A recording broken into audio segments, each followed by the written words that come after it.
Hello and welcome to Misrepresented, the podcast. I'm your host, Lynn, and my co-host. It's your girl, Truth. Welcome back, or welcome. We have another episode of things to discuss. Buffoonery. Buffoonery. I would drop an F-bomb, but I don't think it's appropriate. Oh, I'm just kidding. Not that F. We'll just leave it out later. Happy Pride Month, everyone. If you are a member of the LGBTQIA plus community or you're an ally, why you look at me like that? Because I just imagined like the George Floyd protests where he's like, allies to the front, allies. You remember that? The white people. Yeah, of course. Well, we have, there's a couple of things I want to talk about regarding Pride. I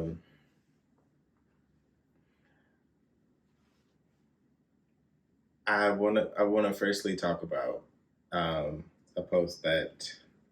Uh-oh. No, it's not a bad post. A post that Tyler James Williams made. We love Tyler. Yes. Is he a part of the community? He is not, and he makes that very clear. Isn't that a little frustrating? No, not really. He is. I will say he's a cutie. He's kind of hot. I don't know. So basically, he made a post letting everyone know that no, he is not a part of the community, although that he is an ally. But he also states that it's very dangerous, the way that people try to catch people being gay or trying to discover people being a part of the community.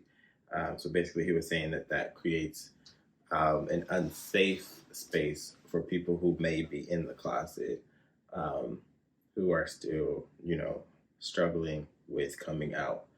And I will say there's a part of me that kind of agrees with that statement. I think there's... Did you want to read the post? It's a long post. I can't read it all. I mean, we got time. We got time. I mean, it's Pride Month, for Christ's sakes. Mm-hmm. So he says, usually I don't address stuff like this, but I feel like it as a conversation is bigger than me. I'm not gay, but I think the culture of trying to find some kind of hidden trait or behavior that a closeted person lets slip is very dangerous. Overanalyzing someone's behavior in an attempt to catch them directly contributes to the anxiety a lot of queer and queer questioning people feel when they fear living in their truth. It also reinforces an archetype many straight men have to live under that is oftentimes unrealistic, less free, and limits individual expression. And I'm skipping around here a bit. Being straight doesn't look one way. Being gay doesn't look one way. And what may seem like harmless fun and conversation may actually be sending a dangerous message to those struggling with real issues. He says, I refuse to inadvertently contribute to that message. Happy Pride to all of my queer questioning brothers, sisters, and individuals. I pray you feel seen in ways that make you feel safe in celebration that is this month. As an ally, I continue to be committed to assisting in that where I can and helping to cultivate a future where all are accepted and given permission to be ourselves. I really like him now. How beautifully said. Mm-hmm. I think he made it very clear. And I think we fall victim to that a lot, and I would say me personally, and most of the time it's in good fun that we say, oh, they do this a certain way, they do that a certain way, so they might be, I don't know, it's a little suspect. Um, Aw. and I think it's more from a place of I just, did you like that? I mean, it's not, I guess, in some sense wrong. It's just that we have to be aware of the people that we do it with, um, because they can create an unsafe environment for some people. What do you think that this, just because we're on the topic and we love having natural conversations, how do you feel about like gender roles when it comes to society? Because too often, I was recently having a conversation about this with my partner where I was saying that I don't feel feminine enough. Like, I don't feel like a girl, even though I'm a girl.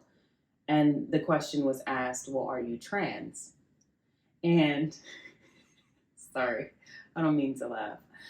But I literally was like, wait, so me not feeling like a female and feeling like I'm an imposter in my body, right, automatically makes me a transgender.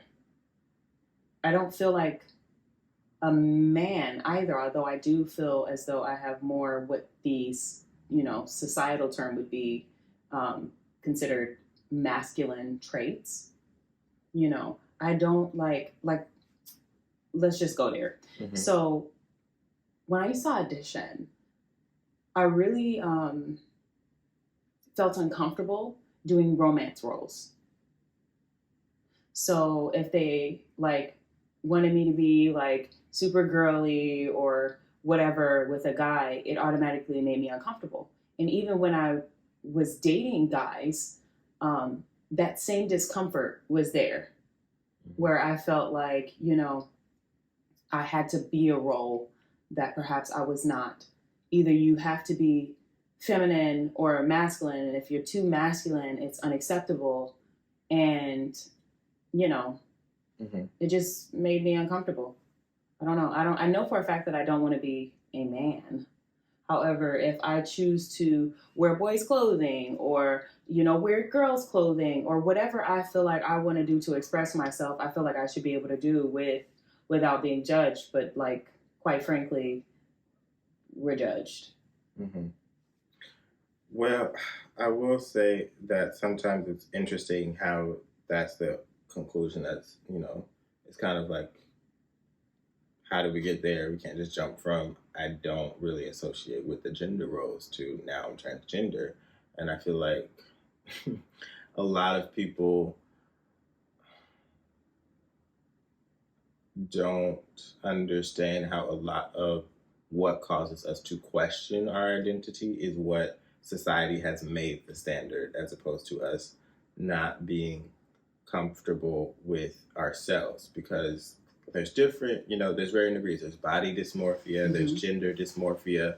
And I think to some degree we all experience not feeling like we are fitting those roles that we're supposed to fit. And I'll just say for me, at one point that was a question that I had to ask myself. And I think that's a conversation that most queer people have with themselves when they try to reconcile who they are with also the expectation of who they should be. And, as Tyler was saying, there's no one definition of, what it looks like to be straight, quote unquote, because straight is just more of a box that you check if you are solely interested in having sex with the opposite gender. And then there's so much gray area because in my book, someone who identifies as transgender would also be the opposite sex. But some people will call a straight man who is attracted to transgender woman not straight. And so there's a lot of Well, how does gray that work area. if you're considering a transgender woman a woman? So how wouldn't he be straight? To me, he is. But to some people, they get caught up in other things. Mm-hmm. So there's a lot of gray area, and then that all goes into gender roles, because if you are a man, this is how you're supposed to act, this is what you're supposed to be attracted to, this is what you're supposed to do, this is what you're not supposed to do. And it's just crazy, because it's just like, where does that come from? And the fact that it's perpetuated in society and it's so strong, it's like a super strong hold where everyone is like tied to what they are supposed to be, and it's depressing. And then we wonder why people's mental health is not okay. Now that it's okay, I'm going to put the quotes, it's okay, to be gay, which we're still finding that it's not. Hence, DeSantis, Florida, Texas, I digress. It's okay, right? Mm-hmm. But clearly it's not. But notice how in the moments of people feeling safe, so many of us, like myself, who I feel like you came out before it was cool to be out, right? There still was some conflict and things like that, in my opinion. And for me, growing up, I just never, I don't really know how to explain it to you outside of feeling like an imposter. Mm-hmm. I don't know how to pitch it any other way, where I was just like, and even to this day, now that I'm finally out and I'm going on 30, I'm still finding who I am, because I've suppressed who I am for so long and created many versions of myself to operate in the world, trying to just get by without making a whole lot of noise. Mm-hmm. I would say I definitely felt the feeling of being an imposter up until after coming out. And there was a lot of anxiety and fear around that feeling. And that was the main reason why I decided that I needed to come out, because I felt like if I wasn't honest with other people, I wasn't being honest with myself. But what I really learned when I came out was that a lot of that anxiety wasn't me being an imposter. It was just the crazy part was once I came out, I was able to accept myself, because that was what the real issue was. I wasn't able to accept myself. And once I accepted, that part of myself, it became easier to be okay with knowing who I am today and not being afraid or unwilling to be prepared for that to change. Right. When I first came out, I felt like I was a more feminine person, and I, explored with things, like makeup, hair, and all that things. But I was like, not really me.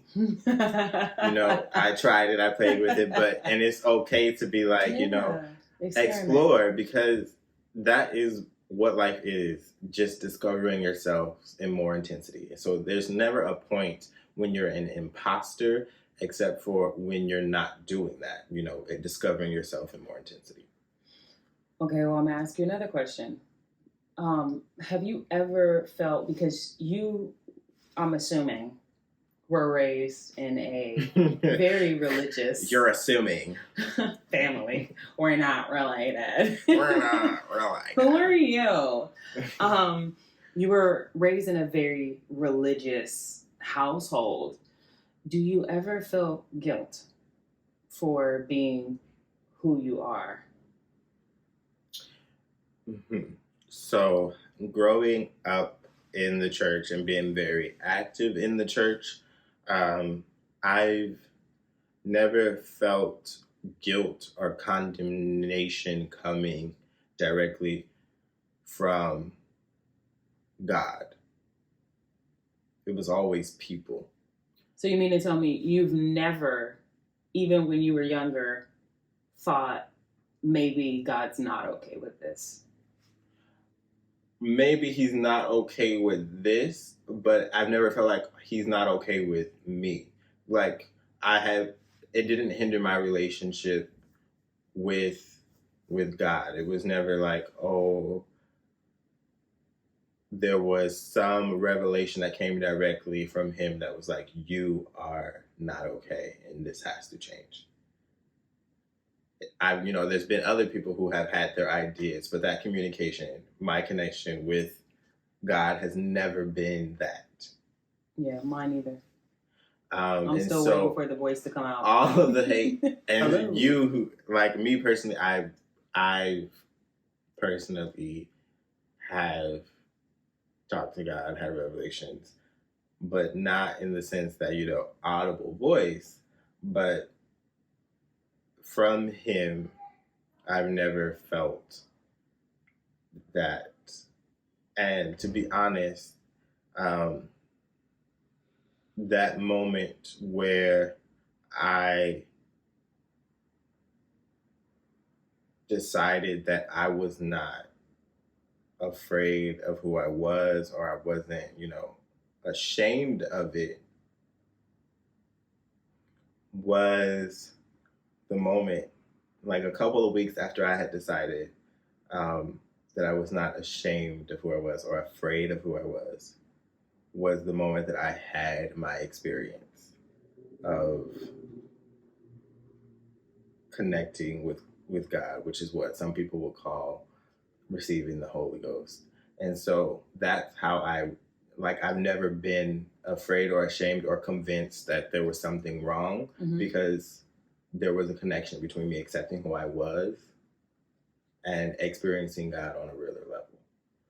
And ever since that, I've never at any point experienced, like a burning sense of, you have to be straight, you have to change your life. And I think what I've explained to people who have asked me is that the Bible is a very important piece of literature that is inspired, that informs us how to live the best way. That book was not written for climate change. It's not going to give us instructions on how to survive climate change, because the world changes. And so it was like written to give us direction. And there's just some things that are just not going to be there, that are cut and dry. Okay. So that's the way I work that one. But going back to that conversation of trying to, I guess, quote unquote, out people, I think there's another side of the conversation that we kind of have a lot, but